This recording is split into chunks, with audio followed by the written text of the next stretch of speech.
எஸ்பிரன்ஸ் welcome to delight and rise academy. நம்ம இலக்கணம் சிலபஸில் இருக்கக்கூடிய தலைப்புகள் ஒவ்வொன்றா பார்த்துட்டு வரோம். லாஸ்ட் கிளாஸில் என்ன பார்த்தோம் அப்படின்னா பெயர் சொல்லின் வகையறுத்தல் பார்த்து முடிச்சாச்சு. 3 புத்தகத்தில் இருந்து கொடுத்துருக்கதை எல்லாமே நான் சொல்லியிருப்பேன். புதிய புத்தகத்தில் கொடுத்துருப்பாங்க. அதே மாதிரி 7வது 9வது பழைய புத்தகத்திலையும் 6வது புதிய புத்தகத்தில் கொடுத்துருந்தாங்க. 3ஐயும் நம்ம பார்த்து முடிச்சாச்சு.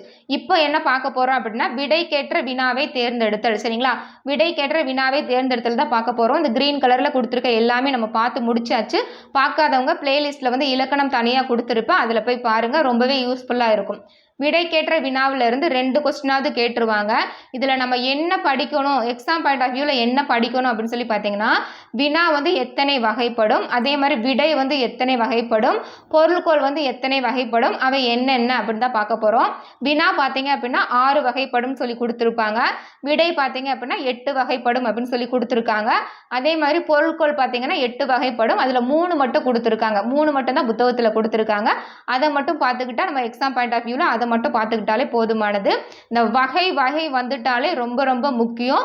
ப்ரீவியஸ் இயர் கொஸ்டின்ல கேட்டிருக்காங்க, வினா எத்தனை வகைப்படும், விடை எத்தனை வகைப்படும், அதே மாதிரி பொருள்கோள் எத்தனை வகைப்படும் அப்படின்னு கேட்டா கண்ணை மூடி டக்கு டக்குன்னு போடணும். வினா 6, விடை 8, பொருள்கோள் 8. இதை எப்படி ஈஸியா ஞாபகம் வச்சுக்கலாம் அப்படின்னு சொல்லி பார்த்தீங்கன்னா, வினா வினா அப்படிங்கும்போது அப்படின்னு சொல்லி முடியுதா, அப்ப 6 அப்படின்னு ஞாபகம் வச்சுக்கோங்க. விடை அப்படிங்கும்போது விடு 8 இதுல 2 முடியுது, அதுல 2 முடியுதா, அப்ப விடைன்னு வந்துட்டா விடுன்னு ஞாபகம் வந்துடும், 8 அப்படிங்கிறது ஞாபகம் வந்துடும். பொருள்கோள் 8 வகை. சரிங்களா, இந்த மாதிரி ஈஸியா படிச்சீங்க அப்படின்னா உங்களால மறக்கவே முடியாது. கீழே வாங்க பார்த்துடலாம். கீழே என்ன கொடுத்துருக்காங்க அப்படின்னா, மொழியின் வளர்ச்சி மற்ற மொழி என்னது, மொழியின் வளர்ச்சி நம்ம இலக்கியம், இலக்கணம், செய்யுள், உரைநடை இதெல்லாம் படிக்கிறோம்ல, அதுல வினாவிலையும் விடையிலையும் தான் என்னது இருக்கு, அந்த கேள்வி கேட்கறதுலையும் அந்த பதில் சொல்றதுல கூட மொழியின் வளர்ச்சி இருக்கு அப்படின்னு சொல்றாங்க. யார் சொல்றா அப்படின்னா நன்னூலார் சொல்லியிருக்காரு. நம்ம பார்த்தோம், நன்னூல் என்னும் இலக்கண நூலை தந்தவர் யாரு, பவணந்தி முனிவர் அப்படின்னு சொல்லி படிச்சிருக்கோம். ஓரெழுத்து ஒரு மொழி 42 கொடுத்தது பவணந்தி முனிவர். இதில் பார்த்தீங்க அப்படின்னா குறில் எழுத்து 2 இருக்கும், நோத்து நெடில் 40 எழுத்துக்கள் இருக்கும் அப்படின்னு சொல்லி நம்ம படிச்சிருப்போம். அதே இது தொல்காப்பியர் நெட்டெழுத்து 7 ஓரெழுத்து ஒரு மொழி அப்படின்னு சொல்லியிருப்பாரு. சரிங்களா, இப்போ பாருங்க, நன்னூலார் என்ன சொல்லியிருக்காரு அப்படின்னா, வினாவில் மொத்தம் 6 வகை இருக்கு. அந்த 6 வகை என்னென்ன அப்படின்னா, அறிவினா, அறியாவினா, ஐயவினா, கொழல் வினா, கொடை வினா, ஏவல் வினா. இந்த படத்துல பாருங்க, இந்த இமேஜ்ல கொடுத்துருக்காங்க. வினா அப்படின்னா 6. அதே மாதிரி பாருங்க, விடை விடு 8 அப்படி ஞாபகம் வச்சுக்கோங்க. இப்ப பாருங்க என்னென்ன வினா பார்த்தோம், அறிவினா, அறியாவினா, ஐயவினா, கொழல் வினா, கொடை வினா, ஏவல் வினா. அதுவே விடை பாருங்க, விடை 8 வகைப்படும். என்னென்ன அப்படின்னு சொல்லி பார்த்தீங்கன்னா, சுட்டு விடை, மறைவிடை, நேர்விடை, ஏவல் விடை, வினா எதிர் வினாதல் விடை, உற்றது உரைத்தல் விடை, உருவது கூறல் விடை, இனமொழி விடை. சரிங்களா, இதை டீட்டெயில்டா இப்போ 1 by 1 பார்த்துடலாம். பொருள்கோள்ல 8 கொடுத்துருக்காங்க. நமக்கு 3 தான் புத்தகத்தில் டீட்டெயில்டாக கொடுத்துருக்காங்க. அது மட்டும் நம்ம படிச்சுக்கிட்டா போதுமானது. சரிங்களா, இப்போ 1 by 1 டக்கு டக்குன்னு பார்த்துடலாம். ஃபர்ஸ்ட் பாருங்க, அறிவினா. அறிவினா அப்படின்னா எதுவுமே கிடையாது. நான் சொல்ற கான்செப்டை நல்லா ஒரு தடவை கேட்டாலே போதுமானது. அறிவினா அப்படின்னா என்னன்னா, இப்போ நான் எனக்கு ஒரு கொஸ்டினுக்கு பதில் தெரிஞ்சிருக்கு. சரிங்களா, இப்போ குயில் என்னும் இதழை நடத்தியவர் யார் அப்படிங்கிற கேள்விக்கு பதில் எனக்கு தெரிஞ்சிருக்கு. அந்த கேள்வி இருக்கு பார்த்தீங்களா, அந்த விடை எனக்கு தெரிஞ்சிருந்தோம்.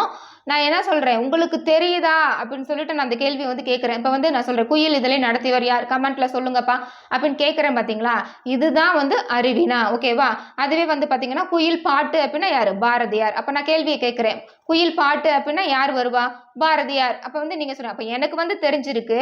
அந்த கேள்விக்கு பதில், அந்த விடை உங்களுக்கு தெரிஞ்சிருக்கா, அந்த வினாவிற்குடைய விடை உங்களுக்கு தெரிஞ்சிருக்கா அப்படின்னு சொல்லிட்டு கேட்குறேன். பார்த்தீங்களா, அதுதான் அறிவினா. ஓகேங்களா, மாணவரிடம் இந்த கவிதையின் பொருள் யாது என்று ஆசிரியர் வினவுவது. ஆசிரியருக்கு தெரியும், அந்த கவிதையுடைய பொருள் ஆசிரியருக்கு, டீச்சருக்கு தெரியும். ஆனால் கிளாஸ்ல என்னது, அந்த ஸ்டூடெண்ட் இருக்காங்க பார்த்தீங்களா, மாணவருக்கு அந்த கவிதையின் பொருள் தெரியுமா அப்படின்னு சொல்லி கேட்கறது தான் அறிவினா, வேற எதுவுமே கிடையாது. ஓகேவா, அடுத்து பாருங்க, அறியாவினா. அறியாவினா என்ன அப்படின்னா, எனக்கு தெரியாது, எனக்கு அந்த விடை தெரியாது, அந்த வினாவிற்கான விடை எனக்கு தெரியாது, அதை நான் தெரிஞ்சுக்கணும் அப்படின்னு சொல்றதுக்காண்டி கேட்கிறேன். பார்த்தீங்களா, அதுதான் அறியாவினா. ஓகேங்களா, ஆசிரியரிடம் இந்த கவிதையின் பொருள் யாது என்று மாணவர் கேட்டல். ஓகேங்களா, இப்ப நான் குயில் அப்படின்னு கேட்டேன் இல்லையா, குயில் இதழ் அப்படின்னா பாரதிதாசன். அப்போ உங்களுக்கு கமெண்ட்டில் நான் வந்து சொல்லியிருக்கேன், அதுக்குரிய பதில் உங்களுக்கு தெரியல அப்படிங்கும்போது அந்த விடை வந்து தெரியாமல் இருக்கும்போது அதை நீங்கள் தெரிஞ்சுக்கணும் அப்படிங்கிறதுக்காண்டி திரும்ப வந்து என்கிட்ட வந்து நீங்கள் கேட்குறது தான் வந்து அறியா வினா. ஓகேங்களா? அப்போ ஆசிரியர் என்னது இந்த கவிதையின் பொருள் யாது என்று மாணவரிடம் கேட்டால் அது வந்து அறிவினா. அதுவே ஆசிரியரிடம் இந்த கவிதையின் பொருள் யாது என்று மாணவர் போய் ஆசிரியர்கிட்ட கேட்டால் அது வந்து அறியாவினா. அவ்வளோதாங்க வித்தியாசம். அடுத்து பாருங்க, ஐயவினா. ஐயம் நீங்கி தெளிவு பெறுவதற்காக கேட்கப்படுவது. இப்போ ஒரு இடத்துல நம்மளுக்கு சந்தேகம் வருது, சரிங்களா? இது பாருங்க, இது இச்செயலை செய்தது மங்கையா மணிமேகலையா. அப்போ வந்து அந்த இடத்துல வந்து நமக்கு ஐயம் தெளிவு, சரிங்களா? ஐயம் வந்து பிறக்குது, அந்த இடத்துல வந்து நமக்கு வந்து சந்தேகம் வருது. அப்போ வந்து அந்த சந்தேகத்தை வந்து நீக்கி நம்ம வந்து அதுலேருந்து தெளிவு பெறுவதற்காக. இப்போ நமக்கு வந்து ஒரு மேக்ஸில் வந்து ஒரு டவுட் இருக்குது, சரிங்களா? இதுக்கு இந்த ஆன்சர் வருமா, இதுக்கு இந்த ஆன்சர் வருமா அப்படின்னு சொல்லிட்டு நமக்கு ஒரு டவுட் வருது. அதே மாதிரி தமிழாக எடுத்துக்கலாம், எந்த சப்ஜெக்டாக இருக்கட்டும், நமக்கு வந்து சந்தேகம் ஒன்று வரும்போது அந்த சந்தேகத்தை வந்து நீக்கி தெளிவு பெறுவதற்காக போய் கேட்குறோம் பார்த்தீங்களா, அதுதான் வந்து ஐயவினா. அப்போ ஐயம் அப்படின்னா தெளிவு அப்படின்னு சொல்லி நீங்கள் படிச்சிருப்பீங்க. அதை தான் வந்து ஐயம் நீங்கி தெளிவு பெறுவதற்காக கேட்கப்படுவது ஐயவினா. ஓகேங்களா? அடுத்து பாருங்க, கொழல் வினா. தான் ஒரு பொருளை வாங்கி கொள்ளும் பொருட்டு வினவுவது. கொழல் அப்படின்னா பாருங்க, வாங்கி கொள்ளும், சரிங்களா? வாங்கி கொள்ளும் இருக்கா, கொழல் கொள்ளும் அப்படி ஞாபகம் வச்சுக்கோங்க.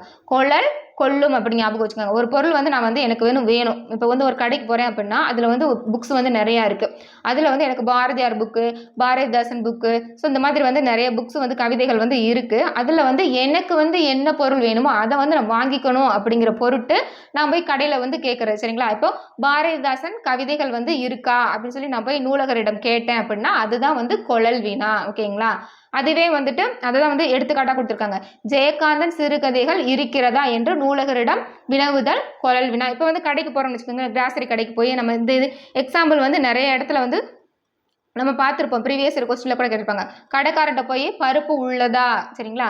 அங்கே வந்து எல்லா பருப்பு இருக்கும், அதே மாதிரி கிராசரி ஐட்டம் நிறையா இருக்கும். ஆனால் எல்லாம் இருந்தும் எனக்கு தேவை என்ன, நான் வாங்கிக்கணும் பொருட்டு நான் வந்து பருப்பு தான் வாங்க போகிறேன். அப்போ பருப்பு இருக்கா, பருப்பை வாங்கி கொள்ளும் பொருட்டு நான் போய் அவர்கிட்ட கேட்குறேன், பருப்பு உள்ளதா அப்படின்னு கேட்கும்போது அதுதான் வந்து என்னது, கொழல் வினா. அப்போ பருப்பு இருந்தால் கொடுங்க, வாங்கி கொள்ளும் பொருட்டு, அதுதான் வந்து கொழல் வினா. சரிங்களா?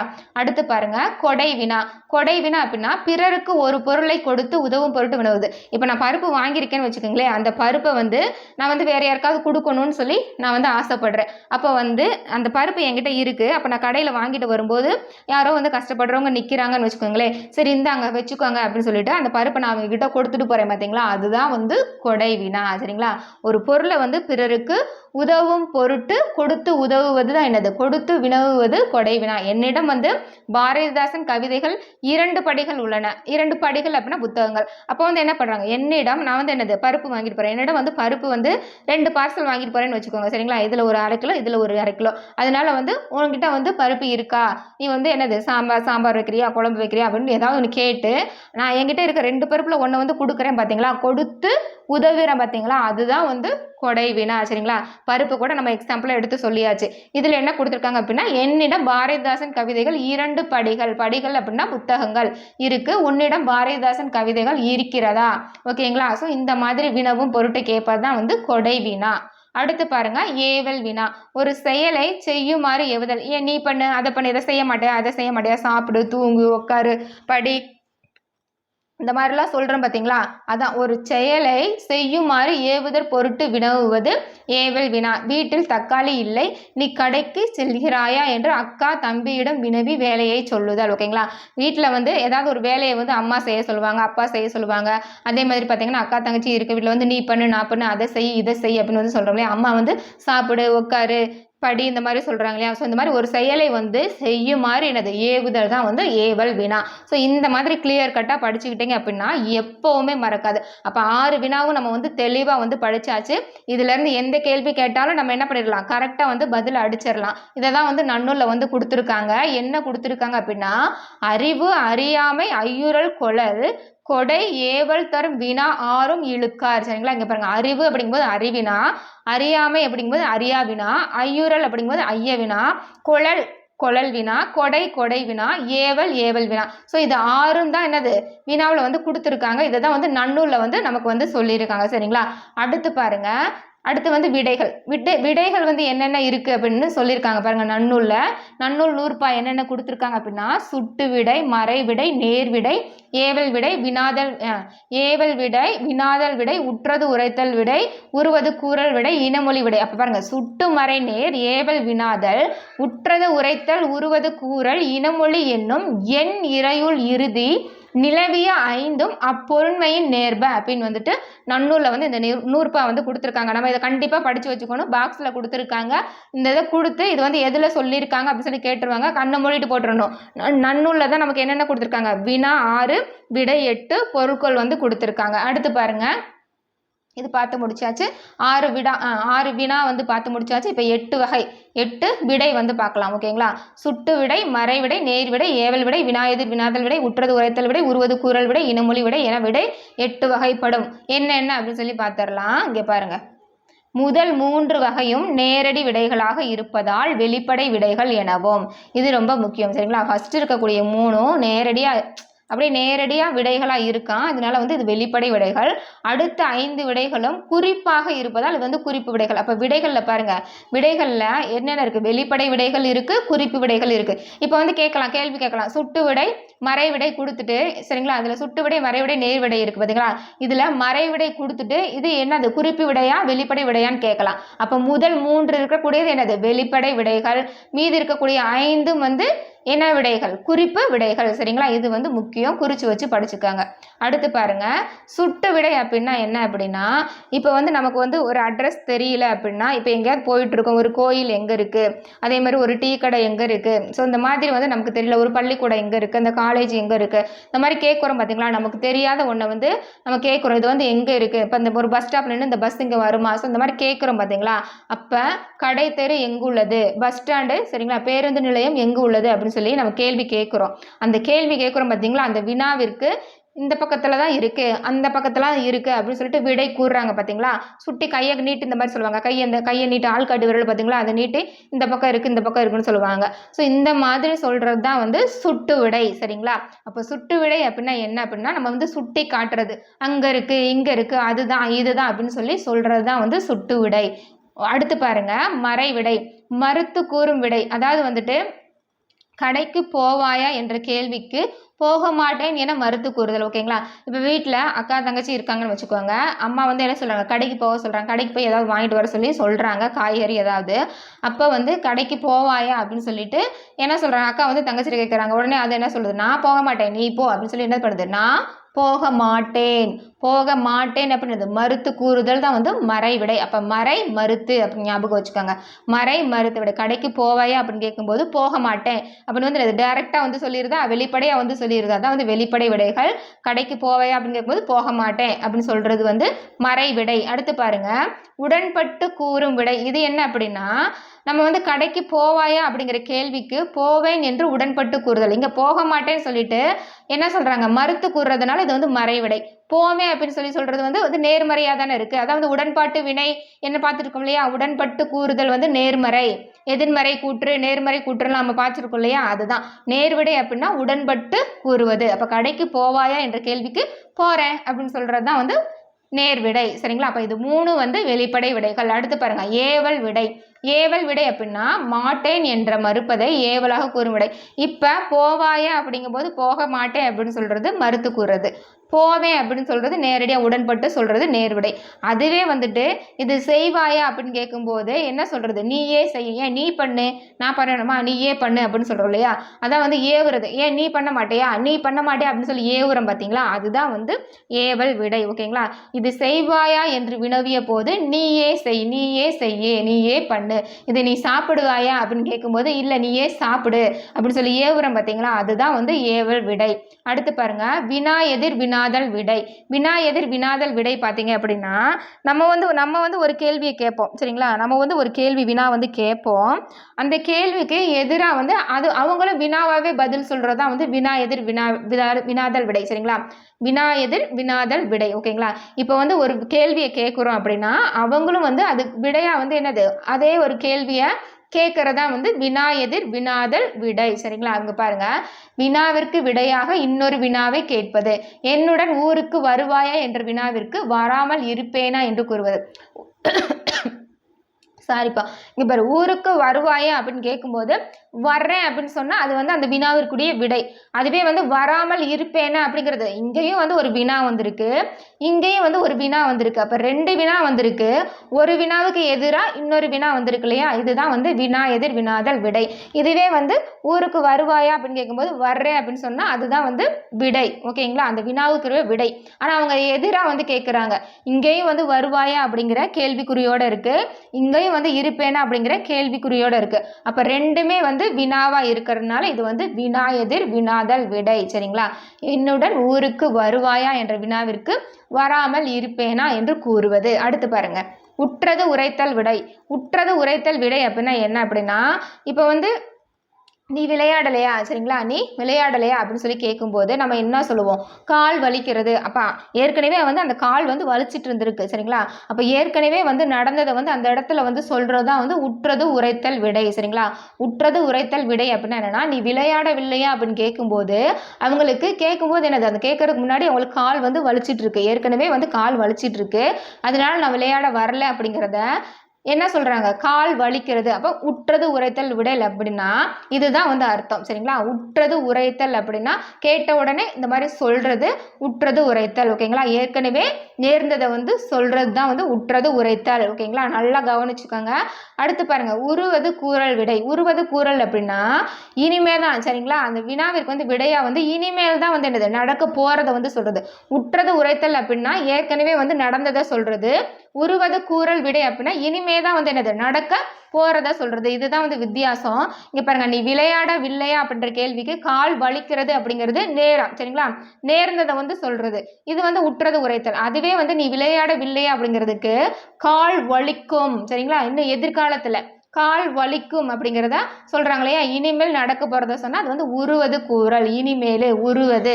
ஓகேவா? அடுத்து பாருங்க, இனமொழி விடை. இனமொழி விடை அப்படின்னா என்னன்னா, நம்ம வந்து ஒரு கேள்வியை கேட்போம், அந்த கேள்விக்கு இனமான அதே கேள்வியை வந்து கேட்டால் அதுதான் வந்து இனமொழி விடை. சரிங்களா? இங்க பாருங்களேன், இனமொழி விடை அப்படின்னா அதே கேள்வியை கேட்டான்னு சொல்லிட்டேன். சரி, அந்த கேள்விக்கு இனமான இன்னொரு விடையை வந்து சொன்னால் அது வந்து இனமொழி விடை. இங்க பாருங்க, வினாவிற்கு விடையாக இனமான மற்றொன்றை விடையாக கூறுதல். எடுத்துக்காட்டு பாருங்க, உனக்கு கதை எழுத தெரியுமா அப்படிங்கிற கேள்விக்கு என்ன பதில் சொல்றாங்க, என்ன வினா, அந்த வினாவுக்கு வந்து எப்படி வந்து விடை சொல்றாங்க அப்படின்னா கட்டுரை எழுத தெரியும். அப்போ வந்து அவங்களுக்கு வந்து கதை எழுத தெரியுமான்னு தான் கேட்குறாங்க. ஆனால் அதுக்கு கதை கட்டுரை இது எல்லாமே வந்து ஒரே இனம் தானே. அப்போ அதுக்கு பதிலாக அதற்கு இனமான வந்து வேறொன்றை வந்து என்ன சொல்றாங்க, விடையா வந்து சொல்றாங்க. இப்போ பாருங்க, உனக்கு பாட தெரியுமா அப்படின்னு வந்து நான் கேட்குறேன். அப்போ வந்து நீங்கள் அதுக்கு என்ன சொல்கிறீங்க பதில்? எனக்கு ஆட தெரியும். அப்போ பாடல் ஆடல் அப்படிங்கிறது ஒரே இனம் தானே. அப்போ இனமொழி அப்படின்னா அதற்கு இனமான இன்னொன்றை வந்து விடையாக சொல்கிறது தான் வந்து இனமொழி விடை. ஓகேங்களா? அப்போ 6 வினா பார்த்தாச்சு, 8 விடையும் பார்த்து முடிச்சாச்சு. எவ்வளோ ஈஸியாக இருக்குது பார்த்தீங்களா? இதை ஒரு தடவை 2 தடவை காதால் கேட்டாலே போதும், நீங்கள் ஈஸியாக வந்து 2 கொஸ்டின் கேட்டால் 3 மார்க் வாங்கிட்டு போயிட்டே இருக்கலாம். அடுத்து பாருங்க, பொருள்கோள். ஓகேங்களா? இந்த பொருள்கோளில் வந்து 8 இருக்குது. இந்த 8ல் வந்து நம்ம 3 தான் வந்து படித்தா போதுமானது. ஓகேங்களா? என்னென்ன பொருட்கோள் பார்த்தீங்க அப்படின்னா ஆற்றுநீர் பொருட்கோள், மொழிமாற்று பொருட்கோள், நிரல் நிறை பொருட்கோள், விற்பூட்டு பொருட்கோள், தாப்பிசை பொருட்கோள், அலைமறி பாப்பு பொருட்கோள், அதே மாதிரி பாருங்க கொண்டு கூட்டு பொருட்கோள், அடிமறி மாற்று பொருட்கோள். இதில் நம்ம என்ன படித்தா போதுமானது அப்படின்னு சொல்லி பார்த்தீங்கன்னா ஆற்றுநீர் பொருட்கோளும் நிரல் நிறை பொருட்கோளும் கொண்டு கூட்டு பொருட்கோளும் படித்தா போதுமானது. ஆற்றுநீர் பொருட்கோள் அப்படின்னா என்ன அப்படின்னா, இதில் பாருங்க சீவக சிந்தாமணியில் என்ன சொல்லியிருக்காங்கன்னா, சொல்லரும் சூழ்பசும் பாம்பின் தோற்றம் போல் மெல்லவே கரு இருந்து ஈன்று மேலலார் செல்வமே போல்தலை நிறுவி தேர்ந்த நூல் கல்விசேர் மாந்தரின் இறைஞ்சி காய்த்தவே. அப்படின்னா என்ன அப்படின்னா, ஆற்று நீர் பார்த்துருக்கீங்களா? நிறைய பேர் வந்து ஆறு வந்து பார்த்துருப்பீங்க. இப்போ இருக்க ஜென்ரேஷன்லாம் பார்த்துருக்கீங்களா என்னன்னு தெரியல. முன்னாடி இந்த 90s இந்த 2Ks கூட வந்து ஒரு சில இடத்துல வந்து பார்த்துருக்கலாம். அந்த 80s 90sலாம் பார்த்தீங்கன்னா ஆறு வந்து நிறையவே வந்து இருந்திருக்கும். சரிங்களா? அப்போ வந்து பார்த்தீங்க அப்படின்னா அந்த ஆறு வந்து எப்படி வந்து போகுது பார்த்தீங்களா? அந்த ஆற்று நீர் வந்து எப்படி வந்து அந்த ஆற்று நீர் பார்த்தீங்கன்னா எப்படி வந்து அது ஒரே மாதிரி இப்படி போகுது பார்த்தீங்களா, அது மாதிரி தான் இந்த இடத்துல வந்து என்ன சொல்கிறாங்க அப்படின்னா, ஒரு நெல் நாற்று வந்து நடுறாங்க. அந்த நெற்கதிர் வந்து என்ன ஆகுது அப்படின்னா, அந்த கதிர் வந்து கொஞ்சம் கொஞ்சமாக வளர்ந்து அந்த பச்சை பசேல்னு இருக்கும் பார்த்தீங்களா, அந்த அந்த கதிர் விடுறதுக்கு முன்னாடி வந்து இருக்கும் பார்த்தீங்களா, அந்த நெற்சோகை அது வந்து எப்படி இருக்குது அப்படின்னா, பச்சை பாம்பு வடிவம் போல் அப்படி பச்சை பசேல்னு பார்ப்பதுக்கு இருக்குது. அப்போ வந்து என்னது கரு கொள்ளுது அந்த கதிர் விடும் பார்த்தீங்களா, அந்த பிஞ்சு அந்த மாதிரி கதிர் விட்டு அதில் வந்து முத்து முத்தா அந்த நெல்மணி இருக்குது பார்த்தீங்களா, அது வைக்கணும் என்ன ஆகுது அப்படின்னா, பண்பு அற்ற மக்கள் சரிங்களா, பண்பு இல்லாத மக்கள் வந்து எப்படி வந்து பணிவு இல்லாமல் இருக்காங்களோ, பணிவு இல்லாமல் எப்போ பார்த்தாலும் தலை நிமிர்ந்து அப்படியே மண்டக்கடமாக ரெஸ்பெக்ட் இல்லாமல் இருப்பாங்க பார்த்தீங்களா, தலை நிமிர்ந்து யார் பேச்சை கேட்காம கொஞ்சம் கூட பணிவு இல்லாமல் இருப்பாங்க கல்லாத ஒரு மாதிரி. ஸோ அந்த மாதிரி வந்து அந்த நெற்கதிர் வந்து தலை நிமிர்ந்து நிற்கும் எப்போ அந்த நெல்மணி வைக்கும்போது. அதுவே வந்து அந்த நெல்மணி பச்சை நெல் இருக்குது பார்த்தீங்களா, அப்போ அந்த நெல்மணி வந்து முத்துது பார்த்தீங்களா, முத்தி அந்த காஞ்ச மாதிரி காட்டும்ல நெல் வந்து கதிர் வந்து அறுக்கிறதுக்கு முன்னாடி, அப்போ வந்து தலையை தொங்கி போய் நிற்கும். அந்த காஞ்சி அப்படின்னா அது வெயிட்லெஸ் ஆயிரும்ல, அப்போ வந்து அது வந்து வளைஞ்சு நிற்கும். அப்போ வந்து அந்த இடத்துல என்ன சொல்கிறாங்கன்னா, கற்றவர்கள் வந்து எப்படி பண்பு உடைய சரிங்களா, பண்புடைய மக்கள்கள் தான் வந்து என்ன சொல்லுவாங்க, கற்றவர்கள் சொல்லுவாங்க. அப்போ கற்றவர்கள் எப்படி வந்து வணங்குறாங்களோ, தலை குனிஞ்சு அந்த பணிவுடன் இருக்காங்களோ, அது மாதிரி தான் வந்து அந்த நெல் வந்து என்னது நெற்பயிர் வந்து வளர்ந்து வருது. அப்போ ஒரே சீராக வந்து எப்படி சொல்லியிருக்காங்க பார்த்தீங்களா, அதுதான் வந்து ஆற்று நீர் பொருள்கோள். நெல் என்னும் இந்த நெல் அப்படிங்கிறது பெயர் சொல் ஓகேங்களா. இந்த நெல் என்னும் எழுவாய் அதன் தொழில்களான இருந்து, ஈன்று, நிறுவி, இறைஞ்சி என்னும் வினை எச்சங்களை பெற்று காய்த்தவே ஓகேங்களா, காய்த்தவே அப்படிங்கிற பயனிலையை கொண்டு முடிகிறது. இதுதான் வந்து என்ன அப்படின்னா ஆற்று நீர் பொருட்கோள். இங்கே பாருங்க, பாடலின் தொடக்கம் முதல் முடிவு வரை ஆற்று நீரின் போக்கை போல. ஆற்று நீர் பார்த்தீங்கன்னா அப்படியே போய்கிட்டே இருக்கும். அந்த ஒரு பாதை பார்த்தீங்கன்னா அப்படியே அந்த பாதையில் போயிட்டே இருக்கும் பார்த்தீங்களா, நேராகவே பொருள் கொள்ளுமாறு அமைந்தால் அது வந்து ஆற்று நீர் பொருட்கோள். இதில் என்னங்க புரிஞ்சுக்கிறது கஷ்டமாக இருக்கா, எவ்வளோ ஈஸியாக இருக்குது பாருங்க. இந்த நன்னூலில் கொடுத்துருக்க 100 என்ன அப்படின்னா, மற்றைய நோக்காது அடிதொரும் வான்பொருள் அற்று அற்று ஒழுகும் அஃது யாற்று புனலே. இது வந்து நன்னூலில் வந்து கொடுத்துருக்காங்க சரிங்களா. அடுத்து பாருங்க, நிரல் நிறை பொருட்கள். நிரல் நிறை பொருட்கள் அப்படின்னா ஒரு நிரல் ஒரு நிறை அப்படின்னா இங்கே பாருங்க, முறை பிறழாமல் நிரல் நிறையாக வரிசையாக அமைந்து வருவது நிரல் நிறை பொருட்கள். அந்த முறை வந்து பிறழாமல் சரிங்களா வரிசையாக வந்து வரக்கூடியது என்ன அப்படின்னா நிரல் நிறை பொருட்கள். ஆற்று நிறை போல வந்தால் வந்து அது வந்து ஆற்று நிறை பொருட்கள். அதுவே வந்து நிரல் நிறை வரிசை மாறாமல் வந்தால் அது வந்து என்னது வரிசையாக வந்தால் நிரல் நிறை பொருட்கள் ஓகேங்களா. இதில் பாருங்க 2 வகை இருக்கு, முறை நிரல் நிறை பொருட்கள், எதிர் நிரல் நிறை பொருட்கள் ஓகேங்களா. முரல் நிறை நிறை அப்படின்னா என்ன அப்படின்னா இங்கே பாருங்க, நம்ம வந்து சொன்னோம் எழுவாய் தான் வந்து பெயர் சொல் அப்படின்னு சொல்கிறோம். அது வந்து வினைச்சொற்களை வந்து என்னது வரிசையாக வந்து நிறுத்தி அதில் வந்து பயனிலைகள் இருக்குது பார்த்தீங்களா, அவ்வரிசைப்படியே வந்து பொருள் கூறுதல் அதுதான் வந்து முறை நிரல் நிறை பொருட்கள் ஓகேங்களா. இதுக்கு எடுத்துக்காட்டு பாருங்க, அன்பும் அறனும் உடைத்தாயின் இல்வாழ்க்கை பண்பும் பயனும் அது அப்படிங்கிற திருக்குறள் வந்து கொடுத்துருக்காங்க. இதில் அன்பும் அரண் அப்படிங்கிறது என்னது எழுவாய் சரிங்களா. அன்பு அரண் என்ற இரு சொற்களை வரிசைப்படுத்தி அவற்றுக்குரிய விளைவுகளாக என்ன கொடுத்துருக்காங்க, பண்பு பயன் அப்படிங்கிறத வந்து கொடுத்துருக்காங்க. இவற்றை நம்ம சொல்கிறோம், இப்போ வந்து ஒரு இல்வாழ்க்கை ஒரு குடும்பம் அப்படி இருக்காங்கன்னா அன்புடனும் இருக்கணும், அதே மாதிரி அரண் அப்படின்னா மற்றவங்களுக்கு உதவி செய்யும் பொருட்டு வந்து நம்ம வந்து இருக்கணும் சரிங்களா. அப்படி இருந்தால் தான் நமக்கு வந்து பண்புடனும் அதுக்குரிய பயனும் வந்து இருக்கும். ஸோ இந்த மாதிரி நிரல் நிறையாக கொடுத்துருக்காங்க பார்த்தீங்களா, இதுதான் வந்து நிரல் நிறை பொருட்கள். அதாவது அன்புக்கு பண்பும் அறத்துக்கு பயனும். இங்கே பாருங்க, அன்பு பண்பு அரண் பயன் அந்த மாதிரி கொடுத்துருக்காங்களே, இது வந்து பயனிலைகள் நிரல் நிறையாக நிறுத்தி பொருள் கொள்வதால் இப்பாடல் முறை நிரல் நிறை பொருட்கோள் எனப்படும் ஓகேங்களா. அடுத்து பாருங்க, அன்புக்கு பண்பும் அறத்துக்கு பயனும் பயனிலைகளாக ஓகேங்களா. அன்புக்கு எனது அன்புக்கு பண்பும் அறத்துக்கு பயனும் பயனிலைகளாக வந்துள்ளது. இந்த கொஸ்டின் வந்து ப்ரீவியஸ் இயர் கொஸ்டினில் கேட்டிருக்காங்க, அந்த நிரல் நிறை பொருட்கோள்ல இருந்து கேட்டிருக்காங்க. அடுத்து பாருங்க, எதிர் நிரல் நிறை பொருட்கோள் செய்யுளில் எழுவாய்களை வரிசைப்படுத்தி அவை ஏற்கும் பயனிலைகள் எதிரெதிராக. இங்கே என்ன பார்த்தோம் அப்படின்னா இங்கே பாருங்க, இரு சொற்களை வரிசைப்படுத்தி அவற்றுக்குரிய விளைவுகளாக பண்பு பயன் என்று வரிசைப்படுத்தி அப்படின்னு சொல்லி பார்த்தோம். இதில் எதிரெதிராக ஓகேங்களா, இதில் அவ்வரிசைப்படியே அமைச்சிருக்கோம், அதில் எதிரெதிராக வந்து அமைச்சிருக்கோம். அதுதான் வந்து வித்தியாசம். விலங்கோடு மக்கள் அணையர் இளங்கு நூல் கற்றோரோடு ஏனையவர். இதில் வந்து எதிரெதிராக என்ன அப்படின்னா விலங்கும் கொடுத்துருக்காங்க. ஃபர்ஸ்ட் லைனில் பாருங்கள், விலங்கு மக்கள் கொடுத்துருக்காங்க. இதுவும் வந்து திருக்குறள் தான்.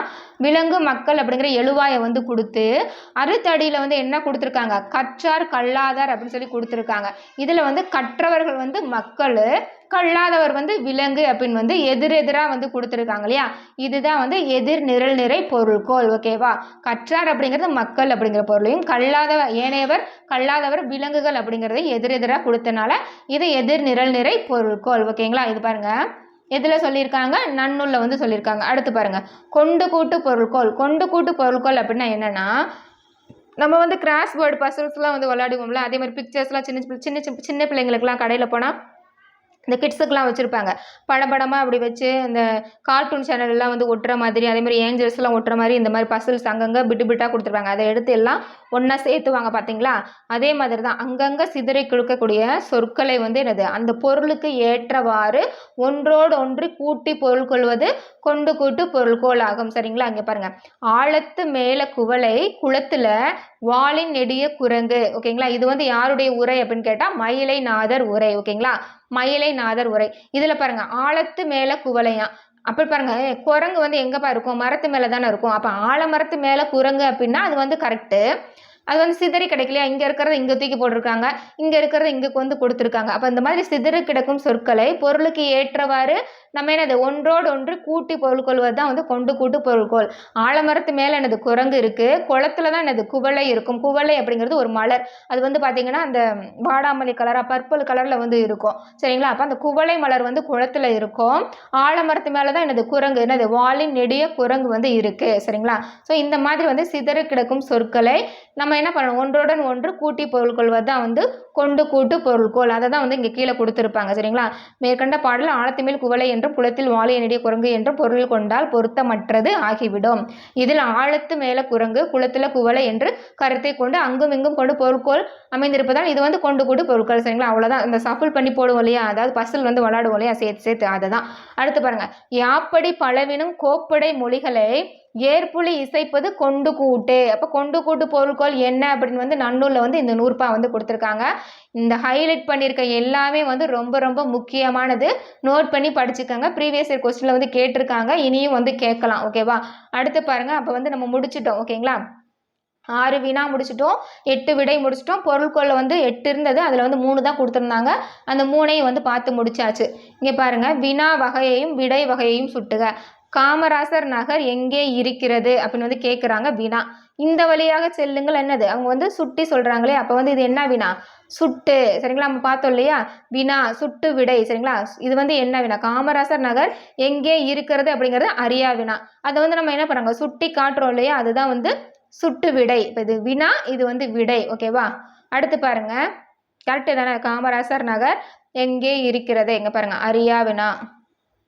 எங்க விடை வந்துருச்சா, அறியா வினா. இங்கே பாருங்க, அறியாத ஒன்றை நம்ம வந்து கேட்குறோம் இல்லையா, அதை தான் வந்து அறியா வினா. அதுக்கு பதில் வந்து சுட்டி காட்டுறது சுட்டு விடை. ஓகேவா. அடுத்து பாருங்க, எனக்கு எழுதி தருகிறாயா என்ற வினாவிற்கு எனக்கு யார் எழுதி தருவார்கள்.